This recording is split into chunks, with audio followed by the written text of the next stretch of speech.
Hello everyone!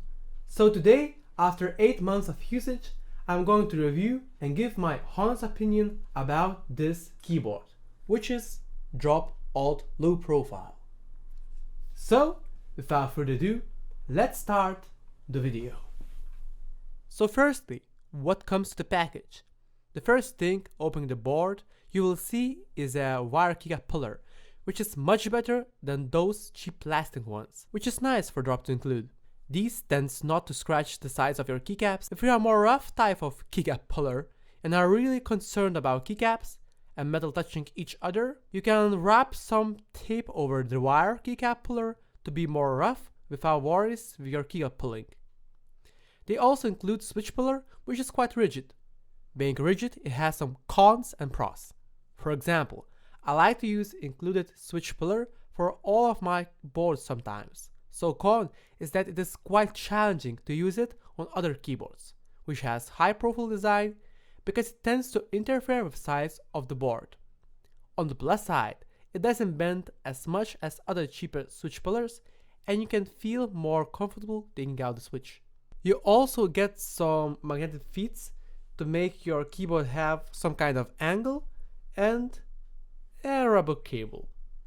And of course, usual stuff. You get the manual. The more interesting part of the package is the keycaps, because that is the first thing you see while looking at the board after unboxing it. This is so-called Drop Skylight Series Double Shot Shine Through Slate keycaps, which are quite decent. I much prefer these than the ones older Corsair keyboards provides, because they are less prone to shine and aren't fingerprint magnet. However, I think that they are a bit too rough for my taste and I am not super fan of it. I think if the only thing you do with your keyboard is gaming, they are quite nice for being quite grippy.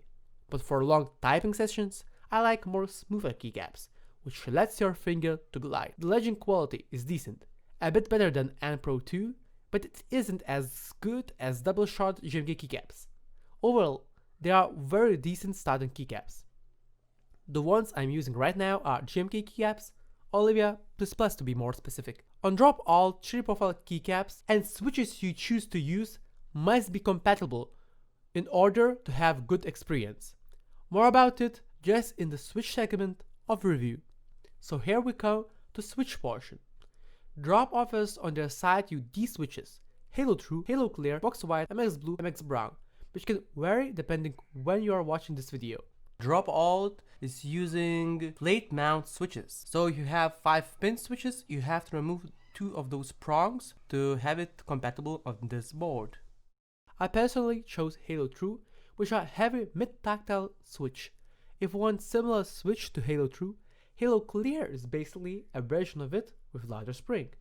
The main thing why I chose Halo True is because I wanted to make them into the Holy Pandas, but personally they are quite nice as stock. Of course, if you are okay with 100 grams of bottoming out. For me, one of the most important factors when choosing switches for Drop Alt was if they were compatible with GMK cherry profile keycaps. Drop Alt uses north-facing per switch LEDs, which forces you to put switches upside down, and quite a lot of them can occur an interference with cherry profile keycaps like GMK or ePBT. To determine whether your switch is compatible with cherry profile keycaps or north-facing LED PCB, your switch either has to be cherry mix design and have around 3.4mm bottom out, or it has to be Hale MX design. To determine if switch is so-called Hale MX design or not, you have to look if it has 2 prongs, which is common to these, or check if it doesn't have a hole for true hole LEDs.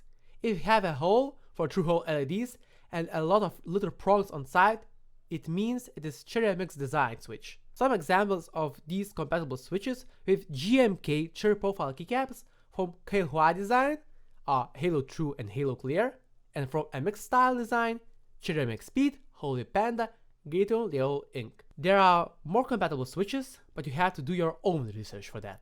Personally, now I use Drop Holy Panda switches. I think that these are one of the best tactile switches that are compatible on this board with every keycap profile. Another recommendation from me for linears would be Gaton Yellow inks. Of course, because this is a hot swap board, and if you don't plan to use cherry profile keycaps, you can choose whatever switch you want. Stock stabilizers on this keyboard aren't very good, so I would suggest either to lube it with Krytos 205 G0 or Duelectric grease, or either just buy OG cherry plate mount stabilizers and lube it too. Now about probably the most out there feature, RGB. The keyboard has per key RGB and underglow RGB, which is like 30 LEDs under the PCB. Honestly, I think on this board RGB is quite nice, and probably it is one of the best keyboards if you want a lot of those. You can have some effects like these, but I like to keep it on one choice color. Want to notice that once you restart this keyboard, it only stores the RGB you choose on Dropout QMK configurator, so you kinda lose the last manually chose RGB color if you restart it, so that's one minus. The build quality of this board is quite good. It is all aluminum with a LED diffuser in between two aluminum pieces. The anodization quality is also quite good, no scratches, no smudges. Talking about mounting style, it is an integrated aluminum plate. Integrated plates tends to be more stiff, and being low profile, it makes switches to be louder.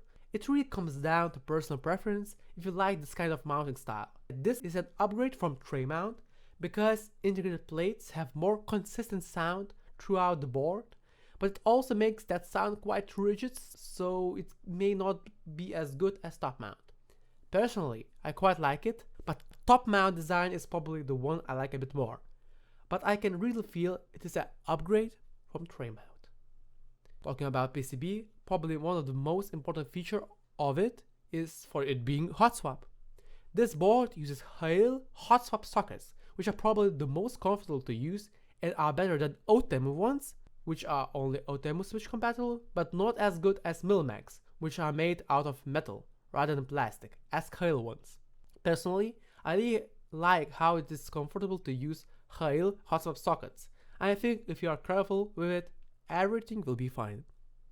Since I am not PCB designer, I can't comment a lot about PCB, but can mention that it has ESD protection, which helps your keyboard to avoid shorting problems, and that it was auto-routed, which means the designer was a bit lazy designing it. Auto-routing doesn't really affect performance, but those traces really looks random. Also want to notice that some custom cables doesn't work with drop alt connected to USB 2.0 port, probably not enough power.